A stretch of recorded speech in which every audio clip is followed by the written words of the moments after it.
Welcome back to the channel. I'm Andre Holloman, your Connecticut real estate agent, also known as Andre CT Realtor. Today we're going to be talking about what tips to do now to buy your home in 2023. So let's get started.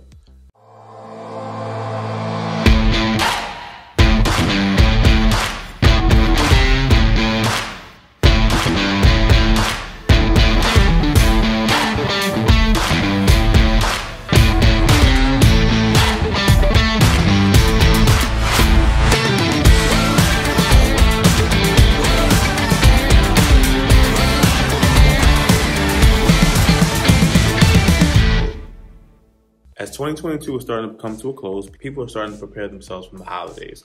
If you're thinking about buying a home in 2023, you want to start preparing yourself now to actually be ahead of the pack come January 1st and be ahead of the spring market. So here's some quick tips and some things you can do to make sure that you're prepared once January 1st comes in. So as we get closer to celebrating and exchanging gifts with our family and actually holding our family traditions, we want to make sure that we're planning for our tomorrow and not living for today.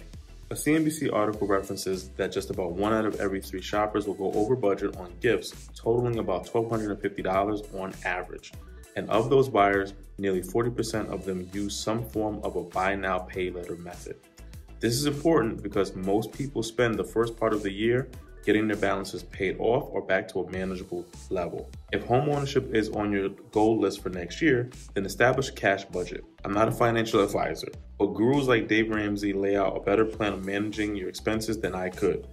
Use these type of methods to ensure that you're staying within your means but still able to enjoy the festivities and opportunities around you and not be a Grinch. So now that you made it through the holiday shopping part and everybody's got their gifts and they're happy, we got to take care of the other thing that happens in the first part of the year, which is your taxes. April 15th is the deadline everybody hates or tries to rush to, and trying to find a professional during that time may be the hardest thing for you to do. You start seeing a lot of tax preparation companies pop up between that time and that window as well, but you want to make sure you're giving yourself the best opportunity to speak with a professional who knows what they're doing. Now, if you do that work now prior to the end of the year, you'll have more of an opportunity to have a conversation with these professionals and get their best advice and actually be able to get them on the phone. After January 1st, they're busy, and they're usually busy till into the spring, almost summer, filing and working with their clients that they already have. So I would always suggest, if you know that you're gonna be looking to get a home in the new year, have that conversation with them now so that you can actually get what you need prepared, taken care of, whether that be taxes that you haven't already filed, or taxes that you need to file, or things that you need to amend or get yourself prepared for, especially if you had a life event, getting married or things of that nature. Have those conversations now when there's a quieter time and you can actually get your questions answered fully and not feel like you're being rushed off the phone. So I would suggest go interview 2 to 3 different CPAs or accountants and get their actual opinions on what you need that's specific for your situation so that you can be prepared in the next year. Credit. Credit. We have to make sure you maintain your credit and you maintain your spending. Typically, most advisors will tell you stay under 30% of your loan availability for your credit cards that you do have. Really hard to do it during the holidays. A little more loose, a little more free. I know I buy more drinks or I buy more presents and I'm just a lot more generous with my spending during that time. But make sure that you actually stay on task for what you're looking to get done for the new year. Don't live for just today. We got to plan for tomorrow. You want to make sure that you speak with a credit advisor ahead of time so that as you start the process, you don't find things that pop up or going to be a hindrance to you as you start your process of trying to look for your home. The last thing you want to do is find out that you either have a collection account or a higher balance or a late payment or something that could have been rectified when it's a quieter time than when you're actually in the process of trying to find your home, and that account or that score gets used against you. So have the conversation now, figure out where you are, figure out what you need to build up to or adjust or address at this time. I have a previous interview that I'll attach up here for you to go watch about credit, maintaining your credit, making sure that you're actually in the right position that you need so that you can purchase the home that you're looking for.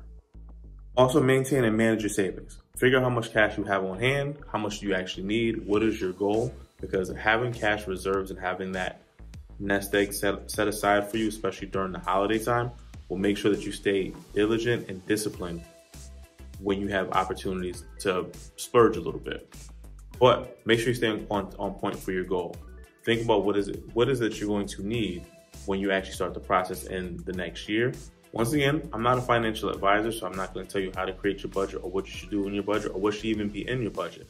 There are other financial gurus that have better systems that I sometimes follow, or that maybe make sense to you and what your situation is, for you to tap into them and actually see what's best going to work for you.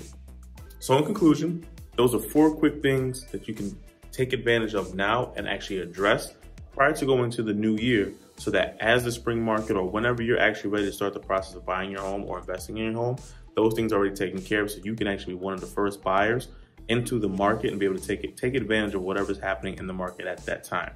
So I hope that the information was helpful to you and that you find yourself being prepared going into the new year to either buy, invest, or even sell your home. If you have any questions, don't hesitate to reach out to me, send me an email. We can schedule a time on my calendar link below, and we can actually speak about what your goals are going into the new year as far as real estate is concerned. I'm Andre Howman, a Connecticut real estate agent. We'll see you in the next one.